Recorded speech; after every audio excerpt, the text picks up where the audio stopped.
Okay student, समजतंय तुम्हाला? परत एकदा या ठिकाणी तुम्हाला मी तो व्हिडिओ दाखवतो. या ठिकाणी सुरुवातीचं ते तापमान होतं किती होतं? 300 केल्विन. समजतंय? सुरुवातीचं टेम्परेचर किती आहे? 300 केल्विन. दिसतंय? सुरुवातीचं प्रेशर आहे 1 ॲटमॉस्फिअरिक.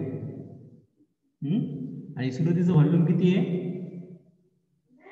व्हॉल्यूम हे कॉन्स्टंट आहे. दिसतंय या ठिकाणी? व्हॉल्यूम काय ठेवलं आपण? कॉन्स्टंट ठेवलं आहे. सुरुवातीचं प्रेशर होतं 1 ॲटमॉस्फिअरिक प्रेशर. सुरुवातीचं टेम्परेचर होतं 300 केल्विन. हा व्हिडिओ तुम्हाला या व्हिडिओमधून तुमच्या कन्सेप्ट क्लिअर होतील.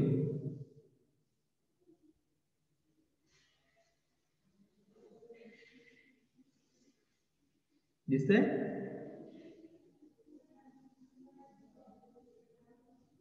ज्यावेळेस आपण हीट सप्लाय करतो गॅसला, ते गॅसचं काय होतं? प्रसरण पावतं. पण आपण तो गॅसला प्रसरण पावू देतोय का? तर प्रसरण पावू देत नाही. त्यामुळे ह्या कंटेनरचा व्हॉल्यूम जो आहे तो काय राहतो? कॉन्स्टंट राहतो.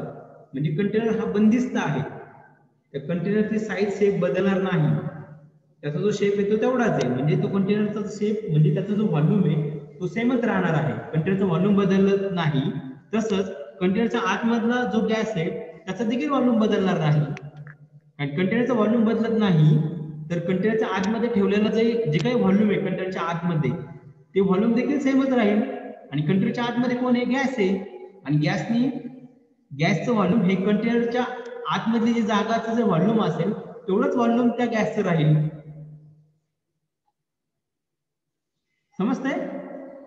म्हणजे या ठिकाणी जो व्हॉल्यूम आहे गॅसचा तो ऑटोमॅटिक कॉन्स्टंट मेंटेन राहील.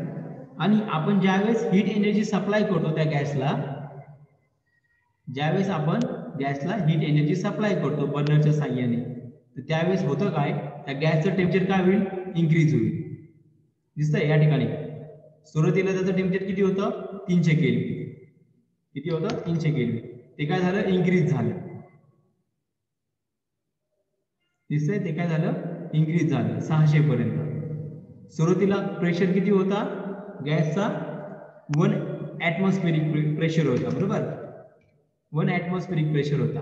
तो प्रेशर देखील काय झाला? वाढला, तो इन्क्रीज झाला. तो किती झाला? 2 ॲटमॉस्फिअरिक प्रेशर झाला. त्याचं एक्झाम्पल देखील मी तुम्हाला सांगितलं प्रेशर कुकरचं, नाही का? त्यावरून तुम्ही लक्षात ठेवा जर आपण भांड्याच्या आतमधलं गॅसचं जे काही व्हॉल्यूम आहे ते कॉन्स्टंट ठेवत असेल आणि आपण जर हीट एनर्जी जर दिली त्या गॅसला, तर तो गॅस काय होतो? एक्सपांड होण्याचा प्रयत्न करतो, पण आपण त्याला एक्सपांड होऊ देत नाही. म्हणजे त्याचा व्हॉल्यूम काय राहील? कॉन्स्टंट राहील. मग जर त्याला एक्सपांड होऊ न दिलं तर गॅसचं ऑटोमॅटिक प्रेशर काय होईल? वाढत जाईल. गॅसचा प्रेशर वाढत जाईल त्या कंटेनरच्या आतमधला आणि तो काय होईल? त्या गॅसच्या कंटेनरच्या भिंतीवरती प्रेशर एक्झर्ट करेल. म्हणजे त्याचा लगेच प्रेशर वाढल्यामुळे सुरुवातीला 1 ॲटमॉस्फिअरिक प्रेशर होता, त्यानंतर त्याचा प्रेशर झाला 2 ॲटमॉस्फिअरिक प्रेशर. म्हणजे या ठिकाणी प्रेशर जो व्हॅरी झालेला आहे 1 ॲटमॉस्फिअरिक कडून 2 ॲटमॉस्फिअरिक कडे. मग तो व्हॅरी का झाला? कारण की या ठिकाणी ऍब्सोल्यूट टेम्परेचर व्हॅरी झालेला आहे. मग मला सांगा, मग ते ऍब्सोल्यूट टेम्परेचर सी तो डायरेक्टली प्रोपोर्शनल आहे का इनव्हर्सली प्रोपोर्शनल आहे? पहा, या ठिकाणी प्रेशर वाढतंय गॅसचं. का वाढलं प्रेशर? कारण की त्या गॅसचं टेम्परेचर काय झालं? वाढलं. गॅसचं सुरुवातीचं टेम्परेचर होतं 300, फायनल त्याचं टेम्परेचर झालं 600. म्हणजे यावरून काय कळतं की गॅसचा जो प्रेशर तो इन्क्रीज होतो. म्हणजे ऍब्सोल्यूट प्रेशर जो आहे गॅसचा, तो ऍब्सोल्यूट प्रेशर गॅसचा हा इन्क्रीज झाला. का इन्क्रीज झाला? तर त्या गॅसला हीट एनर्जी दिली. हीट एनर्जी दिल्यामुळे काय घडलं? त्या गॅसचं टेम्परेचर काय झालं? वाढलं. म्हणजेच ह्याचा अर्थ काय झाला की गॅसचं टेम्परेचर हे वाढलं. म्हणजे गॅसचं जे ऍब्सोल्यूट टेम्परेचर होतं सुरुवातीला 300 होतं, आता ते 600 झालं. म्हणजेच ऍब्सोल्यूट टेम्परेचर जर गॅसचं वाढत असेल तर गॅसचा ऍब्सोल्यूट प्रेशर सुद्धा काय होतो? वाढतो, तो इन्क्रीज होतो. समजतंय? यावरून हेच समजतंय.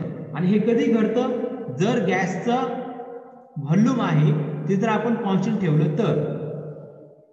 समजतंय? म्हणजे हेच कोण सांगतं? गे-लुसॅक लॉ सांगतं. कोण सांगतं? Gay-Lussac law. समजतंय? गे-लुसॅक लॉ साठी तुम्ही एक वर्ड लक्षात ठेवा, गॅव. जीएव्ही. जीएव्ही, गॅव लक्षात ठेवा. Gave, जीएव्ही, gave. गॅव हे पाठच करा, GeV गॅव. G for Gay-Lussac law, V for volume. म्हणजे घे-लुसॅक लॉ मध्ये काय कॉन्स्टंट आहे? व्हॉल्यूम कॉन्स्टंट आहे. जसं की मी सांगितलं तुम्हाला काय, bat. B for Boyle's law, T for temperature. Boyle's law मध्ये काय कॉन्स्टंट आहे? टेम्परेचर कॉन्स्टंट आहे. त्यानंतर मी सांगितलं होतं cap. C for Charles law, P for absolute pressure. म्हणजे चार्ल्स लॉ मध्ये आपण काय प्रेशर कॉन्स्टंट ठेवतो, बॉइल्स लॉ मध्ये काय कॉन्स्टंट ठेवतो? टेम्परेचर कॉन्स्टंट ठेवतो. आणि घे-लुसॅक लॉ मध्ये काय कॉन्स्टंट ठेवतो? व्हॉल्यूम कॉन्स्टंट ठेवतो. समजतं? हे लक्षात राहील. हे 3 वर्ड लक्षात ठेवा. म्हणजे घे-लुसॅक लॉ म्हणजे काय? गॅप. म्हणजे शेवटी V आलाय, म्हणजे घे-लुसॅक लॉ प्रमाणे घे-लुसॅक लॉ मध्ये आपण काय कॉन्स्टंट ठेवतो? गॅसचा व्हॉल्यूम कॉन्स्टंट ठेवतो. आणि जर व्हॉल्यूम कॉन्स्टंट ठेवला तर त्या ठिकाणी ऍब्सोल्यूट प्रेशर हा कसा व्हॅरी होतो? ऍब्सोल्यूट प्रेशर हा डायरेक्टली प्रोपोर्शनल असतो. कशाशी? ऍब्सोल्यूट टेम्परेचरशी. एवढंच घे-लुसॅक लॉ आहे. समजतंय? हे पहिलं एक्झाम्पल सांगितलं. दुसरं, याचे जर उलट करायचं ठरवलं, इथं आपण गॅसला तापवलंय, त्याच्याऐवजी गॅसला आपण थंड देखील करू शकतो. त्यावेळेस काय होईल? त्याचे उलट घडेल. उलट घडेल म्हणजे काय? त्या गॅसचा प्रेशर काय होईल? कमी होईल. त्या गॅसचं टेम्परेचर देखील काय होईल? कमी होईल. म्हणजे या ठिकाणी प्रेशर आणि टेम्परेचर हे कसं, त्यामधला जो बदल आहे तो बदल हा कसा होणार आहे? सारख्याच पद्धतीने होणार आहे, किंवा सारख्याच प्रमाणात होणार आहे, किंवा आपण त्याला म्हणतो समप्रमाणात होणार आहे. म्हणजे तो प्रेशर आहे तो कसा व्हॅरी होतो? हा समप्रमाणात व्हॅरी होणार आहे. कशाशी? ऍब्सोल्यूट टेम्परेचरशी. समजतंय?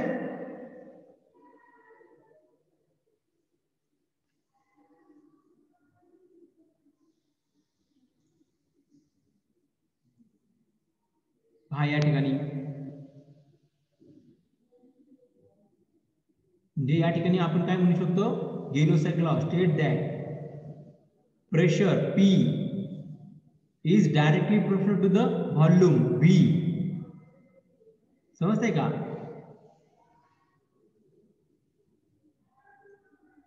या ठिकाणी पहा,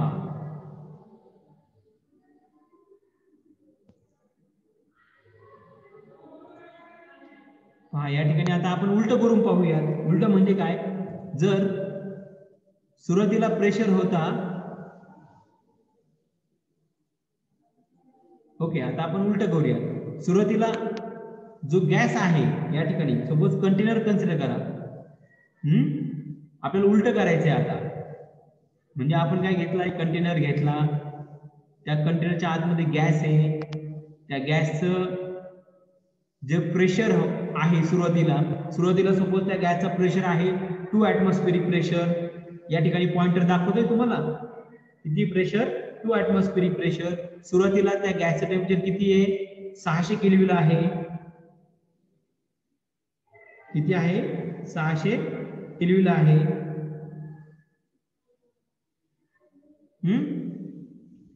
त्यानंतर आपण जर ह्या गॅसला जर थंड केलं, आता आपल्याला थंड करायचंय, हीट नाही द्यायची, तर काय करायचं? आपल्याला थंड करायचंय. म्हणजे सुरुवातीला त्या गॅसचं प्रेशर होता 2 ऍटमॉस्फेरिक प्रेशर, त्याचं टेम्परेचर हे खूप जास्त होतं, 600 केल्विन होतं. आता जर ह्या गॅसला आपण जर थंड केलं तर त्या ठिकाणी काय घडतंय तेच आपल्याला पाहायचंय. आणि हा जो कंटेनर आहे, त्या कंटेनरचं व्हॉल्यूम आपण कॉन्स्टंट ठेवणार आहोत. कंटेनरचं व्हॉल्यूम कसं ठेवायचं आपल्याला? कॉन्स्टंट. समजतंय? तर या ठिकाणी त्याचा प्रेशर आणि टेम्परेचर हे कसं व्हॅरी होतंय ते आपल्याला पाहिजे. थंड करताना उलट करायचंय. अगोदर आपण त्या गॅसला गरम केलं होतं, आपण थंड करायचंय. म्हणजे थंड करत असताना त्या गॅस मधली हीट कुठं जाईल? बाहेर जाईल. त्या गॅस मधली हीट जर बाहेर गेली तर गॅस जर थंड झाला तर गॅसचं टेम्परेचर काय होईल रे? कमी होईल. म्हणजे सुरुवातीला 600 आहे तर आपल्याला त्याला उलट त्याचं टेम्परेचर कमी करायचंय. 600 वरून आपल्याला सोबत 300 केल्विन पर्यंत आणायचंय. जर टेम्परेचर आपण कमी केला तर प्रेशर पण काय होईल? कमी होईल. म्हणजे प्रेशर जर 2 ऍटमॉस्फेरिक प्रेशर आहे सुरुवातीला, तर तो प्रेशर कितीपर्यंत कमी होईल? 1 ऍटमॉस्फेरिक, म्हणजे 1 ऍटमॉस्फेरिक प्रेशरने तोपर्यंत काय होईल? तो कमी होईल. मग ते या ठिकाणी व्हिडिओने मी तुम्हाला या ठिकाणी दाखवतो. दिसतंय? हा जो गॅस आहे पहा, ह्या गॅसला मी काय करतोय? आता थंड करतोय. थंड केल्यावर या ठिकाणचा पॉइंटर पहा पहा थंड करतोय, दिसतंय? हीट बाहेर गेली, हीट बाहेर गेल्यावर काय झालं, त्याचा प्रेशर काय झाला, कमी झाला. तसं टेम्परेचर देखील काय झालं, कमी झालं. दिसतंय? परत एकदा पहा वाटलंच तर.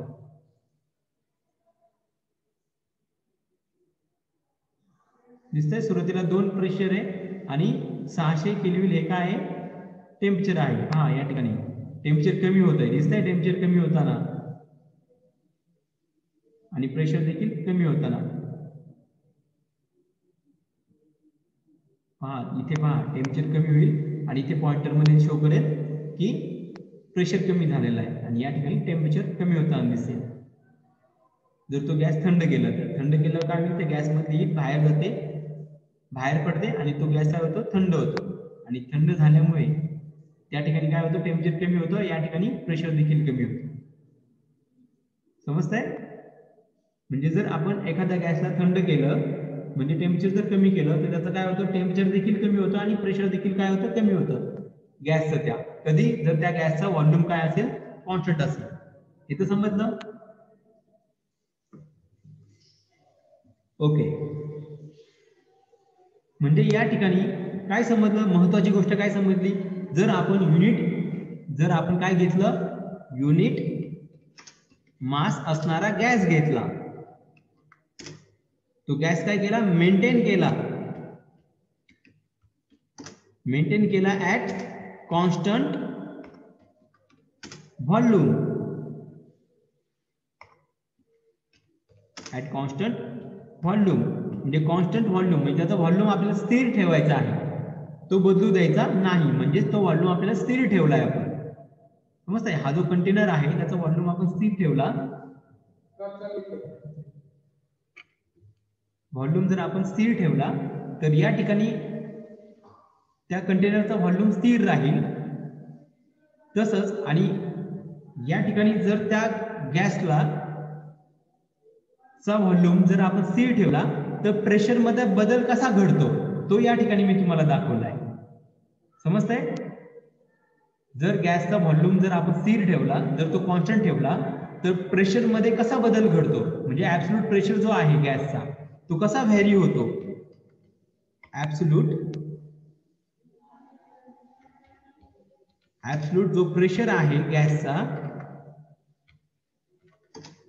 Absolute pressure of gas vary. Absolute pressure जो आहे गॅस तो कसा व्हॅरीज होतो,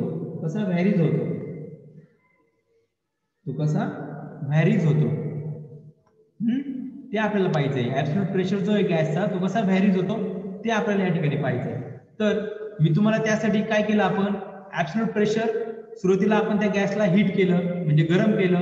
तर गरम केल्यावर काय झालं, त्याचं टेम्परेचर वाढलं आणि गरम केल्यामुळे त्याचा प्रेशर देखील काय झाला, वाढला. म्हणजे ऍब्सोल्यूट प्रेशर जो आहे गॅसचा तो काय होतो, इन्क्रीज होतो.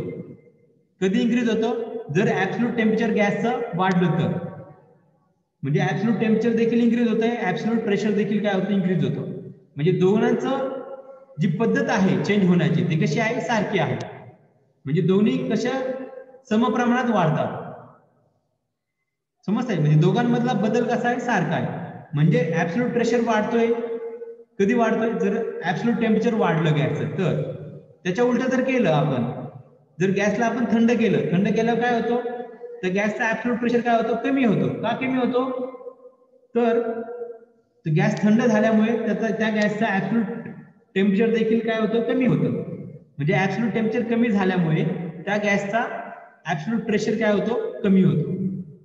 म्हणजे या ठिकाणी काय समजतंय, ऍब्सोल्यूट प्रेशर जो आहे गॅसचा तो कसा व्हॅरी होतोय, त्याच्यामधला जो बदल आहे प्रेशर मधला, तो बदल कसा घडतोय, सारख्याच पद्धतीने होतोय. कशाच्या, ऍब्सोल्यूट टेम्परेचरच्या. म्हणजेच आपण या ठिकाणी म्हणू शकतो absolute pressure of a gas is varies directly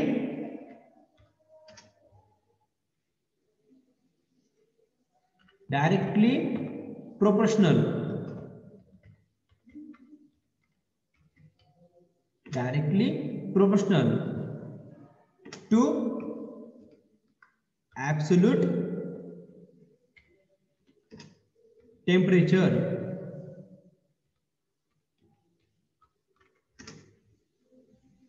absolute temperature. समजतंय? Absolute temperature of gas. म्हणजे हेच कोण सांगतं? Gay-Lussac law. म्हणजे हा जो लॉ आहे त्याला आपण काय म्हणतो? Gay-Lussac law. समजतं तुम्हाला गे-लुसॅक लॉ?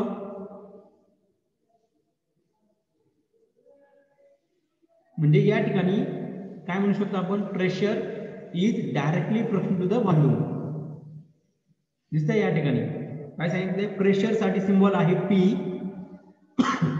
आणि ऍब्सोल्यूट टेम्परेचर साठी सिम्बॉल होता गॅसचा T. हा जर सिम्बॉल घेतला तर आपण या ठिकाणी काय म्हणू शकतो?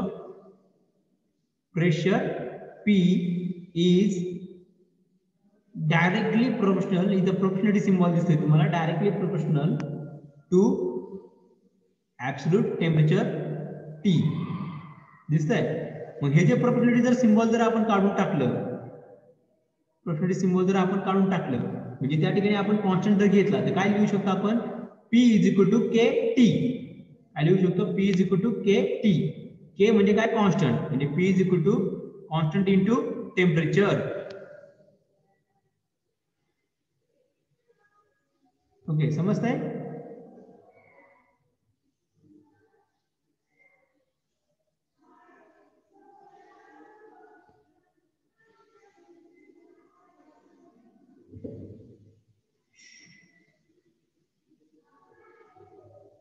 ओके, गे-लुसॅक लॉ आपण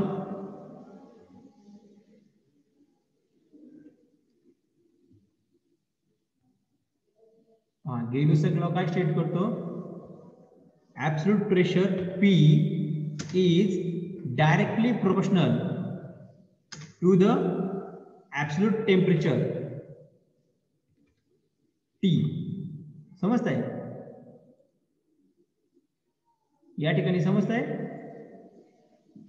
म्हणजे हा जो प्रेशर आहे P तो काय आहे? डायरेक्टली प्रोपोर्शनल आहे टेम्परेचरशी. समजतंय? आता या ठिकाणी P इज इक्वल टू, हा जर या ठिकाणी प्रोपोर्शनलिटी सिम्बॉल जो आहे तो जर आपण काढून टाकला या ठिकाणी काही कॉन्स्टंट येईल. तो तुम्ही कॉन्स्टंट K देखील घेऊ शकता.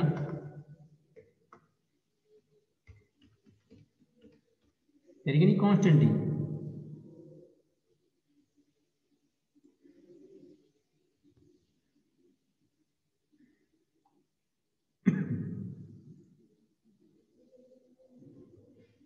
समजतंय? कॉन्स्टंट इनटू त्या ठिकाणी काय राहील? Temperature, absolute temperature T. तर या ठिकाणी हा जो T जर आपण दुसऱ्या साईडला घेतला तर तिथे काय येईल? P upon T is equal to काय येईल? कॉन्स्टंट. समजतंय? तो जर दुसऱ्या साईडला घेतला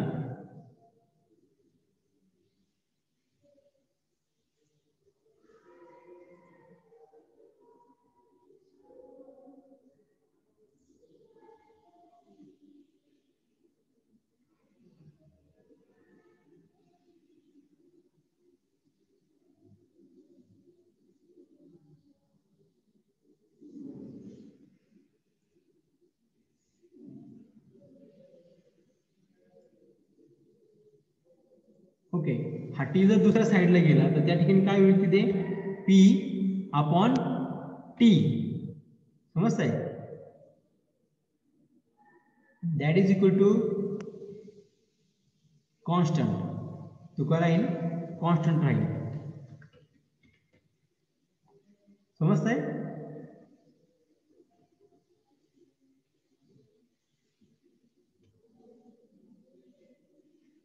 जर कन्सिडर करा की सुरुवातीचा जो प्रेशर होता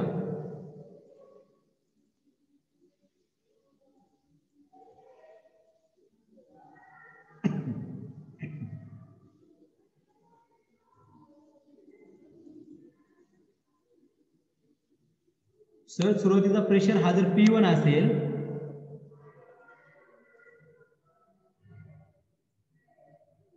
सुरुवातीचं जर प्रेशर जर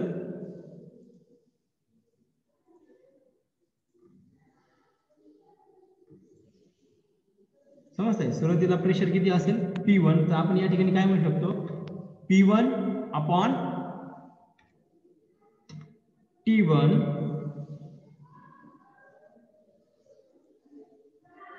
that is equal to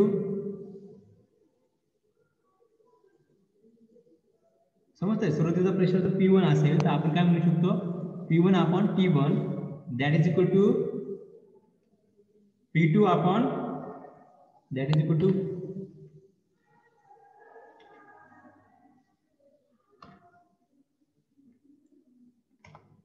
P2 upon T2 आणि आपण काय घेऊ शकतो that is equal to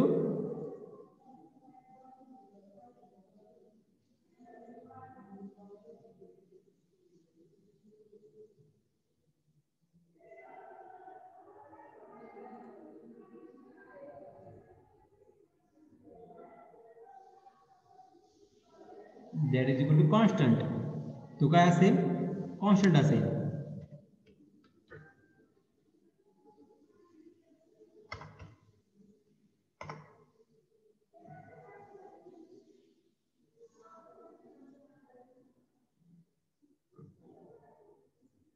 समजतंय, या ठिकाणी P1 upon T1 that is equal to P2 upon T2 that is equal to constant, ही टर्म तुम्हाला भेटेल.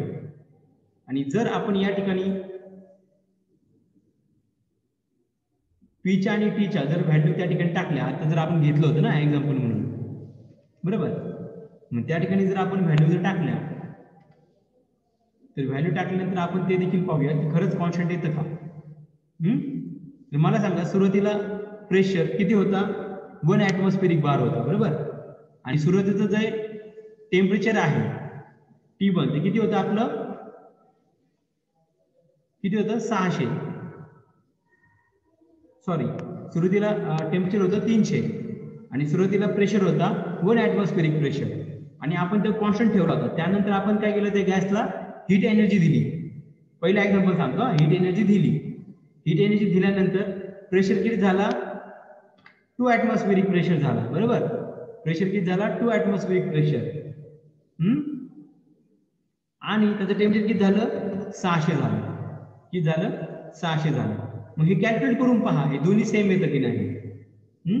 तर तुम्ही जर कॅल्क्युलेट केलं दोन्हींचं आन्सर म्हणजे 1/300 तर ते किती येतं 0.0033, आणि जर तुम्ही 2/600 जर केलं तर त्याचं आन्सर किती येतं 0.0033.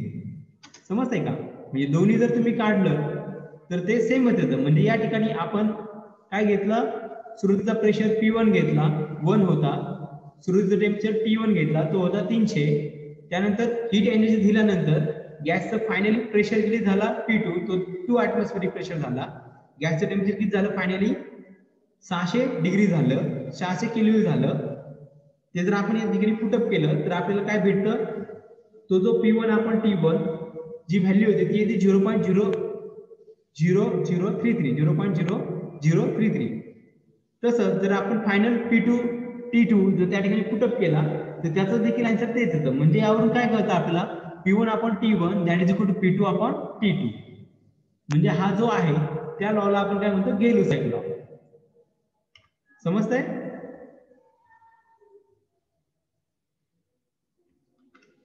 ओके. आज आपण हे दोन जे लॉ आहेत ते आपण स्टडी केलेले आहेत.